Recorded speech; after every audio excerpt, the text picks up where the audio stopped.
Joining us this evening, South Carolina Senator Lindsey Graham, ranking member on the Judiciary Committee, member of the Senate Budget Committee. Senator Graham, you were brilliant at your presser today. I didn't mean to take up your airtime, but I wanted to get it all out. I mean, you were really great, and I'm glad you and Senator Kennedy are doing what you're doing. So let's go through this. I mean, we could talk about the budget and other things, blah, blah, blah. But you want to designate them FTOs, and you want to get some authorization for the U.S. military to go in hot pursuit of these cartels. You take it from there, Lindsey. Just tell us what you're thinking. Okay, number one, Larry, thank you. Your overview was excellent. I hope we could, can it and send it around to everybody in America. You explain it better than I do. What am I trying to do? I'm trying to stop the poisoning of America. The current model is not working. We have an open border. We have a narco state in Mexico that basically either doesn't have the will to deal with drug cartels or they don't have the capability. We're losing 70,000 people a year to fentanyl poisoning coming from Mexico.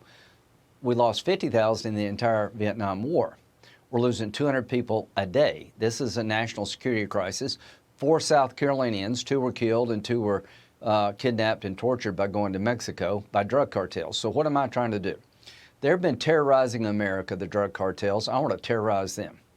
I want to create a model where they can't sleep at night. The homes they build from blood of Americans by selling fentanyl and other drugs, that we look at those homes, they're safe havens, and we destroy them. I want to work with Mexico, but foreign terrorist organization designation to the drug cartels ups the game. It's the highest designation you can give a criminal enterprise. It would allow us to bring prosecutions against chemical companies in China that provide materials to the Mexican drug cartels. It would up the game on the law enforcement side, but that's not enough. Plan Colombia in the year 2000 was a plan by Bill Clinton to send American military members to Colombia to deal with a cocaine problem. They were advisors, they went on raids, and they helped take down the FARC and the cocaine networks that were raging in the 90s and early 2000s in Colombia. I want to plan Mexico. I want to empower our military to use lethal force against drug cartels, blow up their labs, go after them individually because they're a great threat to the country. These are evil people. This is the 40th anniversary of labeling the Soviet Union evil. There is no more evil force on the planet than Mexican drug cartels. Senator Graham, I mean, there's a lot packed in here. Let's unpack a little bit. The designation foreign terrorist organization. Just tell us a bit more about that. You want to pinpoint the cartels, I presume. Right. You're not going after the Mexican government per se, no. even though AMLO's not giving us any help. But you're talking about the cartels. Okay. All right. Under U.S. law, back in the year 2000, we actually came up with a plan to send the American military to Colombia, the country of Colombia, to deal with the cocaine problem that was raging back then. So what I want to do is replicate that and even go further, because fentanyl is a weapon of mass destruction. Just a tiny bit of fentanyl can kill thousands of people. We seized almost 13,000 pounds this year. That's enough to kill 3 billion people. So I want to treat it like the threat it is. So by making a drug cartel a foreign terrorist organization, it allows the Department of Justice and other law enforcement agencies to bring cases against their co-conspirators in China. If you provide material support to an FTO, then you can be charged under U.S. law. That's step one.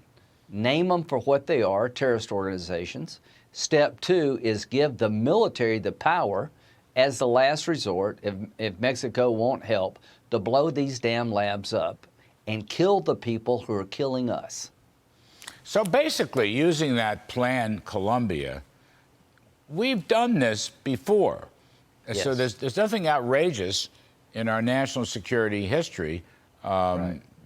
I believe you said it happened during the Clinton administration, so a Democrat. You've got Senator John Kennedy with you today. You're looking for.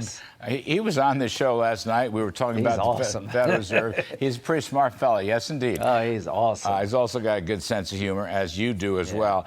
Tell us more about the military. So if the military is authorized, Senator, Right. I kind of tell me if this is wrong, but look, you're been in our Army for so many years, not me, but I sort of think of it as our military in hot pursuit. Sometimes you have to do that in wartime across the border in order to go after the cartels. I can't really say it any better. Just imagine this. There's an ISIS cell in Mexico or an Al-Qaeda cell. They lob a rocket into to Texas. We'd blow them off the map. We'd try to work with Mexico. If they wouldn't work with us, we'd take out the terrorist threat. Well, these drug cartels are killing more Americans than 9/11, more Americans than car wrecks and gun violence combined each year. More Americans than the entire Vietnam War die from fentanyl poisoning, 70,000 a year, and it's going up.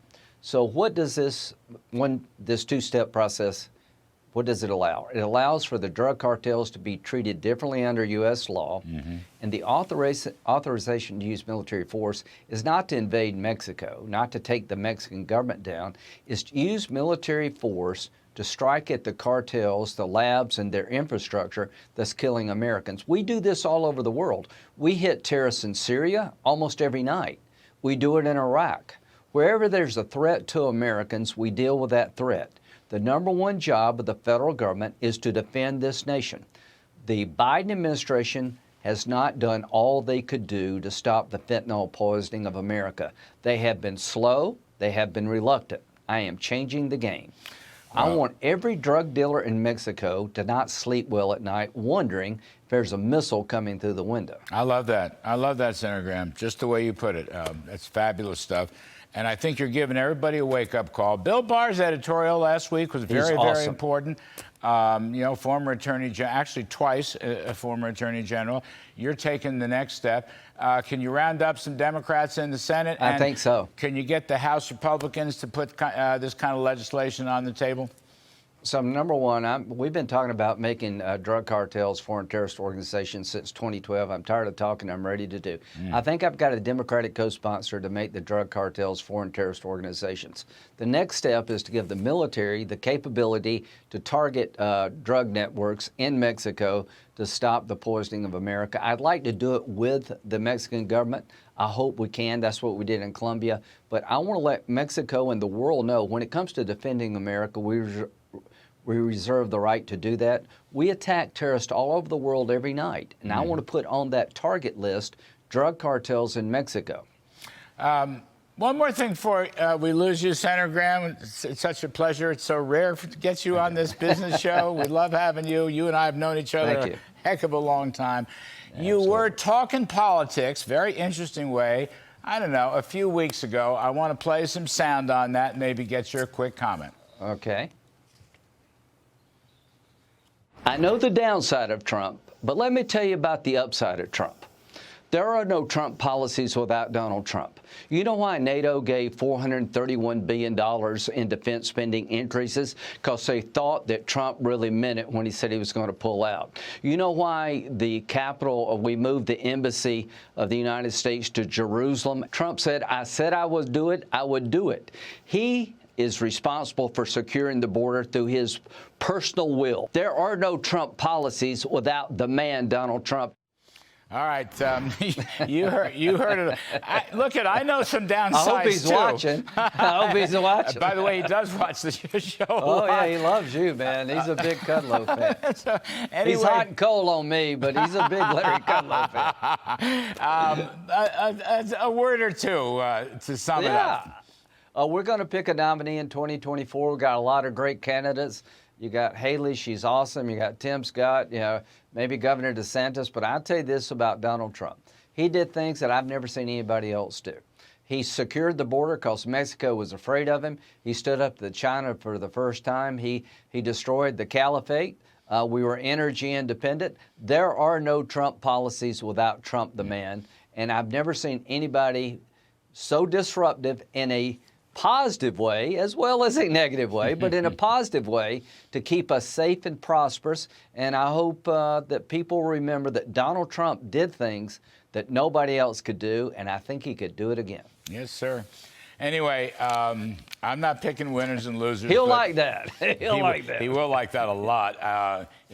I will get a call later, and his gal will text me that the call is coming. Lindsey Graham, you're terrific. Your press conference today was just fabulous. Can't thank you enough. you. The country thanks you enough. Thanks ever so much, folks.